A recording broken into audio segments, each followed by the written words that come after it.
Bonjour à tous, je m'appelle Marc Calato, je suis thérapeute holistique en massage, thérapeute avec les énergies et également je possède une spécialisation en aromathérapie. Aujourd'hui, je vais faire une vidéo pour vous expliquer un peu 2-3 fondamentaux par rapport à l'aromathérapie. Je vais essayer de poser des jalons, poser des bases pour essayer de vous clarifier la chose et vous donner en une vidéo toutes les bases pour pouvoir savoir quand vous avez quelque chose, quels sont les bénéfices, les risques et à quel moment vous devriez stopper le traitement parce que là, il peut commencer à y avoir un problème. Donc, la première chose, qu'est-ce que c'est l'aromathérapie? L'aromathérapie, c'est un concentré de molécules qui est emprisonné dans un produit comme ceci. Je pense que tout le monde les connaît. Donc, c'est une plante ou des plantes, en général, ça peut être du thym ou d'autres choses, qui sont mis dans un alambic. On va distiller toutes ces plantes à une certaine température, de préférence une basse température pour avoir le maximum de molécules dans ce flacon qui va être en fait un concentré de principes actifs avec plein de molécules diverses. Cette médecine, c'est une médecine qui est très puissante, mais ça peut être également une bombe. Juste pour information, le titri que tout le monde connaît, à elle seule, elle renferme 500 molécules différentes. Donc je vous laisse imaginer quand on prend une synergie, donc quand on commence à mettre 2-3 huiles essentielles pour faire un traitement, ce que ça peut donner si tout à coup on commence à être imprudent ou on a une méconnaissance des interactions. Donc voilà, ça c'est pour vous expliquer en fait cette médecine, comment elle fonctionne. C'est une médecine qui est très efficace, par contre elle peut être dangereuse et elle ne convient pas à tout le monde. Les avantages de cette médecine, des molécules qui sont très puissantes, qui sont capables d'agir sur un spectre d'action très large, par exemple comme des thym à thymol, qui vont faire un effet nettoyer complètement un intestin ou un terrain lors d'une grippe, lors d'une rhinopharyngite, des rhumes, des sinusites ou autre chose. Je tiens à préciser une chose, c'est qu'aucune huile essentielle à elle toute seule est miraculeuse. Donc toutes les idées reçues, à savoir que la Ravinsara elle est miraculeuse, le sarro est miraculeux, le thym à thymol ou le thym à linalol, lui tout seul est miraculeux, non, ça, il faut oublier ça. Ça peut fonctionner chez des gens qui sont très réactifs en prenant 1 goutte à 2 gouttes de Ravinsara. Certes, ça va fonctionner, mais lorsqu'on commence à avoir des choses qui se sont installées, qui sont des sinusites, des pharyngites, des rhinopharyngites, toutes des choses qui sont au niveau ORL ou au niveau intestinal ou à un autre niveau, qui ont une prise au niveau viral, c'est-à-dire que ça va utiliser vos cellules pour coloniser, ça va les prendre et ça va les exploser. C'est-à-dire que à un moment donné, la cellule est morte. Donc, il faut des huiles essentielles qui vont être antivirales, anti-inflammatoires, antiparasitaires, enfin, tous ces spectres-là. Mais on a besoin d'une synergie d'huiles essentielles. La synergie, elle est aussi très importante. Pourquoi? Parce qu'à un moment donné, c'est bien gentil de donner des huiles essentielles, mais qui c'est qui va ramasser à la fin? C'est votre foie. Donc, on donne pas à un moment donné, on n'envoie pas une bombe pour devoir tout reconstruire derrière. Il y a à un moment donné une certaine logique à observer. Et il y a une certaine compréhension aussi des huiles essentielles. Dans les avantages aussi, on a des huiles essentielles qui sont aussi avec des actions très ciblées sur certaines choses. Donc pour les inconvénients sont bien entendu les interactions possibles avec les traitements médicamenteux. Et ça, il faut faire très attention. Je vous invite à vous renseigner avant de prendre des molécules, des synergies, les lavandes. On va dire que les lavandes, on est un peu dans des standards. Mais certaines huiles essentielles ont des capacités qui sont très fortes. Donc, elles vont aller sur l'immunité, elles vont aller sur les processus du corps, des réactions biochimiques qui vont faire qu'elles vont vous soigner. Mais pour ça, il est possible qu'il y ait des problèmes d'interaction avec les médicaments que vous prenez. Donc, d'abord, vous vous renseignez avec votre médecin, éventuellement pharmacien, et après, si tout est bon, allez-y. Ou sinon, vous terminez vos traitements médicaux si c'est une question de traitement qui est sur une certaine durée, et après, vous commencez avec de l'aroma. Mais attention, parce que c'est pas parce que c'est de l'aromathérapie, de la phytose, qu'on peut y aller, c'est naturel, il n'y a pas d'allergie et on y va à tout va. Il y a une chose aussi qui est importante de comprendre, c'est que l'aromathérapie, elle doit avoir un certain effet à un moment donné. Si tout à coup il y a stagnation, il n'y a rien qui se passe, vous prenez une synergie sur une semaine. Je donne un exemple, j'ai une sinusite. Je prends une synergie de 4 huiles essentielles sur 5 jours. J'ai pris, ça a amélioré, au bout d'une semaine, ça stagne, j'ai de nouveau le nez qui est bouché, je me sens pas bien. À partir de ce moment-là, on dit stop, on doit revoir, entre guillemets, sa copie, on doit revoir la synergie d'huile essentielle et on doit mettre des autres huiles essentielles pour pouvoir continuer. Ou si vraiment il y a un souci avec l'aromathérapie à savoir le patient il n'y répond plus, on doit arrêter et passer sur autre chose. Ça peut être même un antibiotique, peu importe, mais à un moment donné, le risque qu'il va y avoir, si on continue à être aveugle et puis à aller sur 6, 7, 8 jours de traitement, qu'est-ce qu'on va avoir? À un moment donné, on va avoir une saturation, ça peut être au niveau du foie, ça peut être une cumulation de certaines molécules qui s'appellent des cétones. Je ne vais pas rentrer dans les détails maintenant, mais cette accumulation de molécules, elles vont s'accumuler plus vite qu'elles sont capables de se sortir du corps. Et qu'est-ce qui se passe? Il va y avoir intoxication, il peut y avoir même des troubles épileptiques, le coma. Attention avec les huiles essentielles qu'on commence à consommer tout le temps. Exemple flagrant, la menthe poivrée. La menthe poivrée, elle est stimulante, stupéfiante et addictive à force. C'est-à-dire qu'à un moment donné, si on commence à prendre de la menthe poivrée tous les jours, à un moment donné, qu'est-ce qu'il va y avoir? Il va y avoir un effet d'addiction. C'est-à-dire que même en voulant se diminuer la cigarette, à un moment donné, qu'est-ce qu'on va faire? On va se sentir bien, mais à un moment donné, c'est la menthe poivrée qui va prendre le dessus et vous aurez besoin de ça tout le temps. On échange un burn contre un aveugle. Voilà, ça c'est une petite parenthèse. Après, il y a quelque chose qui est intéressant de savoir, c'est que cette médecine ne convient pas à tout le monde, car il y a des gens qui ne sont pas réceptifs forcément aux huiles essentielles. Des gens qui peuvent être des personnes âgées pour qui ces molécules sont beaucoup trop puissantes.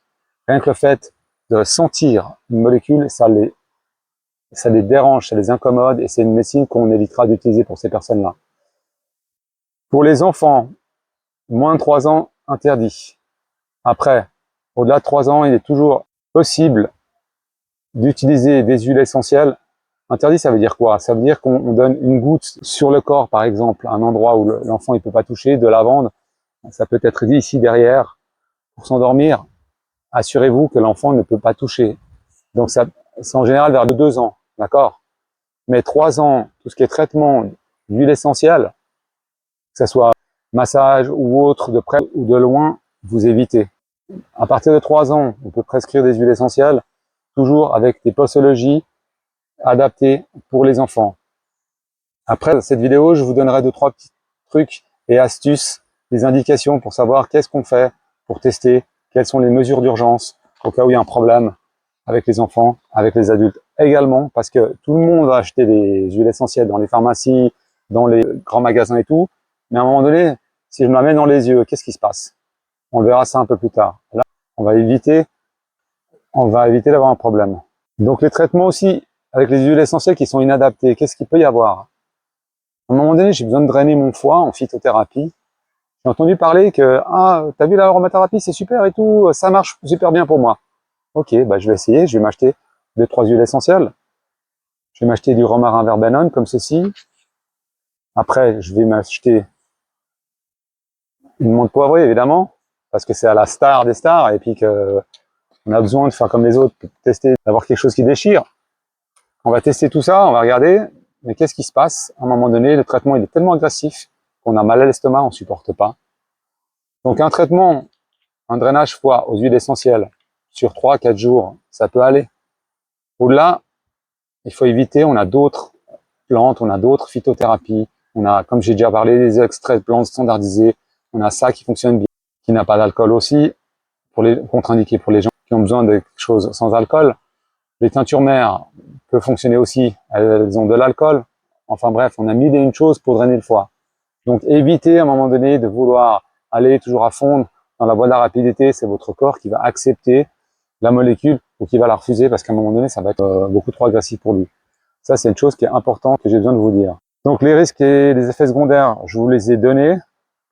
La saturation, l'intoxication, les crises d'épilepsie éventuellement, le coma, on se sent mal, la stupéfaction. Ça peut être des palpitations pour certaines personnes, d'autres choses.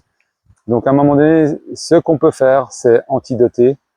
Et là, dans les mesures d'urgence, je vais vous expliquer comment on peut faire pour prendre des huiles essentielles de façon progressive, qu'elles soient tolérées, et comment on peut antidoter quand malheureusement, on a un peu forcé la dose. Alors, les précautions d'usage et d'emploi des huiles essentielles. Donc, la première chose, c'est d'acheter, si possible, des huiles essentielles avec un bouchon comme ça, un bouchon sécurité pour les enfants. Donc, le bouchon sécurité, c'est un bouchon sur lequel on doit appuyer. Là, je le fais à une main, c'est une question d'habitude, mais on doit appuyer, mettre une pression et après, voyez, parce que sinon il tourne un peu sur lui-même. Donc ça, c'est un bouchon sécurité pour enfants, c'est une bonne chose. Après, les notions élémentaires, les huiles essentielles, elles sont fermées à l'abri de la chaleur et de la lumière, et elles sont mises en hauteur pour éviter tous les accidents avec les enfants en bas âge. Même un enfant, il peut quand même ouvrir ça. Donc ça, c'est une chose très importante. Les femmes qui sont enceintes, allaitantes, il faut oublier les huiles essentielles. Comme j'ai dit, on peut éventuellement mettre une huile essentielle derrière juste une goutte de lavande pour se détendre, se calmer, mais en règle générale, vous évitez, même dans les bains. En cas d'hypersensibilité, et pour tester la tolérance à la peau, qu'est-ce qu'on va faire? On va prendre le pli du coude ici, on va mettre une goutte, voire 2 gouttes maximum en pur, on laisse un petit peu un moment donné agir, on regarde qu'est-ce qui se passe, parce que là, c'est une peau qui est très sensible et qui va tout de suite faire une allergie au cas où. On peut éventuellement mettre de l'huile végétale, l'huile d'olive, l'huile de macadamia, tout ce que vous voulez, ou même une huile, des huiles alimentaires évidemment. Vous diluez, vous regardez. Si tout à coup on a une allergie, c'est possible, une petite allergie avec de l'huile essentielle pure. Par contre, avec de l'huile végétale, tout est OK, ça veut dire que c'est OK, et vous devez utiliser avec l'huile essentielle diluée. Ça, c'est une chose. Je vais vous donner une petite recette par rapport au drainage foie qui est simple. Si vous voulez faire un drainage en toute sécurité avec deux huiles essentielles, un drainage foie pendant 5 jours, vous pouvez prendre une menthe poivrée, un romarin averbenone, j'insiste averbenone et pas un romarin acénéole, en latin mentha piperita, et Rosmarinus averbenoniferum. Avec les noms latins, vous ne vous tromperez jamais. Donc 2 gouttes de menthe poivrée et 2 gouttes de romarin sur une cuillère comme ceci, dans du miel, un petit peu de sucre, ou éventuellement de l'huile végétale, ça peut être de l'huile de tournesol ou de l'huile d'olive. Donc matin, un quart d'heure à distance du petit déjeuner, et le soir, un quart d'heure, une demi-heure à distance du repas, soit avant, soit ça peut être 1h30 après le repas, histoire que ça n'interfère pas avec la digestion. Ça, vous y allez sur 2 fois par jour pendant 5 jours max, et après vous stoppez. Donc ça, c'est important. Là, vous êtes en dessous de sécurité. À partir du moment où, avec ce traitement, vous commencez à avoir, vous rotez, vous avez des reflux, vous n'êtes pas bien, l'huile est trop froide, ça vous fait une sensation de froid qui part dans toute la gorge et qui descend. Qu'est-ce que ça veut dire? Ça veut dire que les huiles sont trop puissantes pour vous, donc c'est pas le moment de faire ce genre de choses avec des huiles essentielles. L'indication plus importante de cette vidéo par rapport aux huiles essentielles et aux accidents potentiels. Par rapport au drainage foie que je vous ai indiqué, si par hasard vous mettez votre cuillère, votre miel, et tout à coup, qu'est-ce qui se passe? Il y a de l'huile essentielle qui vous va dans les yeux. Mesure d'urgence, que tout le monde devrait savoir ça, et que c'est une information que tout le monde devrait donner, tous les praticiens, les médecins, les pharmaciens, les thérapeutes, tous ceux qui vendent des huiles essentielles. Lorsque je me mets des gouttes d'huile essentielle dans les yeux, je vais prendre directement de l'huile végétale, et je mets cette huile directement comme ça, le long, et je la laisse couler vraiment pour diluer l'huile essentielle, parce que l'huile essentielle ne se dilue pas avec de l'eau. Absolument, c'est non. D'accord? Donc ça, c'est hyper important de faire ça. Donc si vous vous amusez à utiliser des huiles essentielles, au moins connaissez les principes élémentaires de sécurité. Sans quoi, évitez ça parce que vous allez avoir des soucis. Donc voilà, ça c'est une chose. Alors après, toujours dans les précautions à prendre et les stratégies d'utilisation, qu'est-ce qu'on va faire? On va toujours utiliser des stratégies en échelle, c'est-à-dire qu'on va de 1 goutte à 5 gouttes. Si j'ai par exemple une menthe poivrée et je veux la tester, qu'est-ce que je vais prendre? Je vais la prendre par la bouche, mais je vais en prendre 1 goutte. Déjà, je vais voir comment ça va. 1 goutte, 2 gouttes. Je vais pas commencer à prendre 6 d'un coup, puis tout à coup, ça commence à me refroidir la moitié du corps, puis je commence à grelotter, j'ai froid. Ça, c'est important.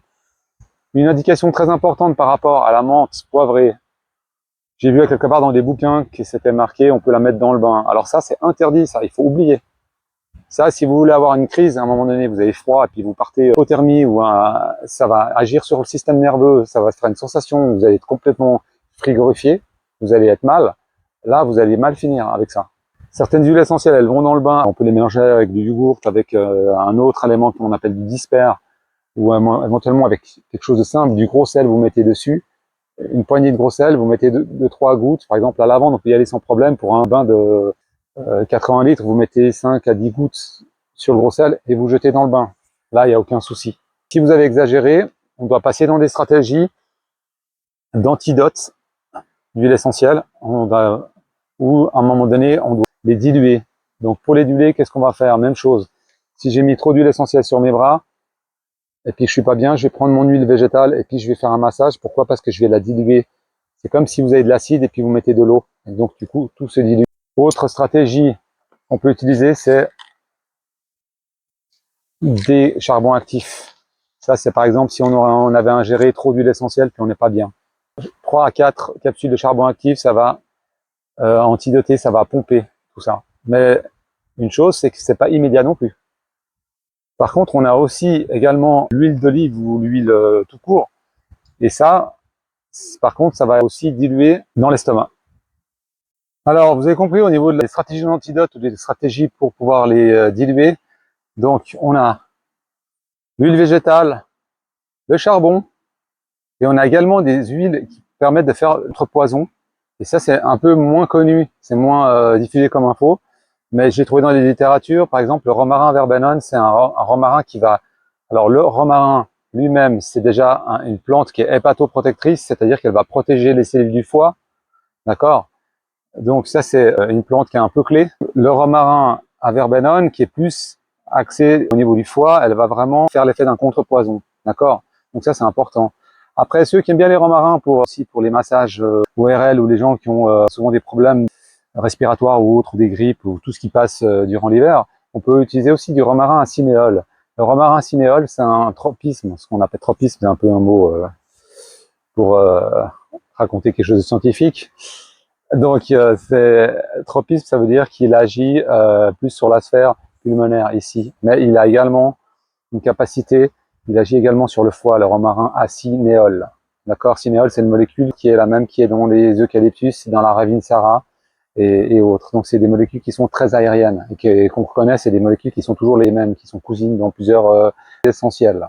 Après, si vraiment il y a un souci avec un enfant ou même vous-même, vous appelez les centres antipoison du pays dans lequel vous êtes, le pays concerné. Mais à un moment donné, agissez dès qu'il y a des premiers signes. D'accord? C'est vraiment l'avantage des huiles essentielles, c'est qu'elles sont très percutantes, elles vont très vite. Par contre, quand ça bascule, ça va aussi très vite. Donc voilà, ça c'est des choses que j'ai besoin de vous dire parce que j'estime qu'il y a trop peu d'infos qui sont données par rapport aux huiles essentielles. Ceci étant dit, je vous remercie pour votre attention. Et je vous laisse éventuellement me faire un commentaire si vous avez besoin d'un complément d'information sur des huiles essentielles ou d'autres questions un peu plus pointues. J'essaierai de faire à un moment donné une petite vidéo un peu plus précise sur certaines choses. Et j'espère que vous aurez autant de plaisir à utiliser les huiles essentielles que moi j'ai de plaisir avec cette médecine-là. Et je vous souhaite une belle journée, belle fin de journée et à bientôt.